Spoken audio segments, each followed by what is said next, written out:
নববর্ষের আগের দিন একটু সেলে বেরিয়েছিলাম, বা সেদিনকে তো প্রচণ্ডই গরম পড়েছিল, বাট বাঙালি বলে কথা, সেলে তো বেরাতেই হবে। আর আগের দিন সেল থেকে আমি একটা ব্যাগ কিনেছিলাম, আর ওটা আমার স্কুলেরই একটা দিদির খুব পছন্দ হয়েছিল, তো আমি ওই দিদির জন্যও নিয়ে নিয়েছিলাম ব্যাগটা। আর তারপর আমি জয়িতাদির সাথে মিট করে নিয়েছিলাম। আর বারাসাতে তো ও মাই গড ভীষণ ভিড় হয়েছিল, মানে মনে হচ্ছে তো আমি লিটারেলি কালী পুজোয় এসছি।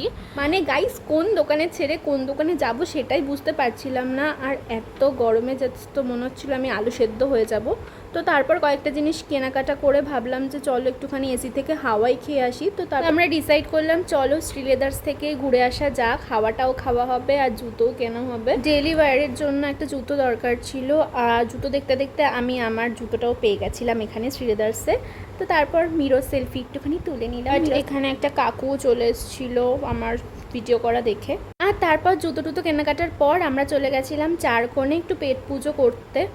ক্যাফেটার অ্যাম্বিয়েন্স মোটামুটি ভালো, বাট একটু ভিড়ভাড়টা। আর ঢুকেই আমরা দুটো কফি অর্ডার করে নিয়েছিলাম, আর নিয়ে একটু গল্প করছিলাম। আর তারপরে চলে আসলাম আমাদের নেক্সট ডিশ, অর্ডার করেছিলাম একটা এগ চিকেন হাক্কা নুডলস। তো তারপর চলে এসেছিলাম বাড়িতে, এসেই আমার কিউটি পায়ের সাথে দেখা করে নিয়েছিলাম। তো আজকের ব্লগটা এই পর্যন্তই। তোমাদের নববর্ষ কেমন কাটলো অবশ্যই একটা কমেন্ট করে জানিও। টাটা।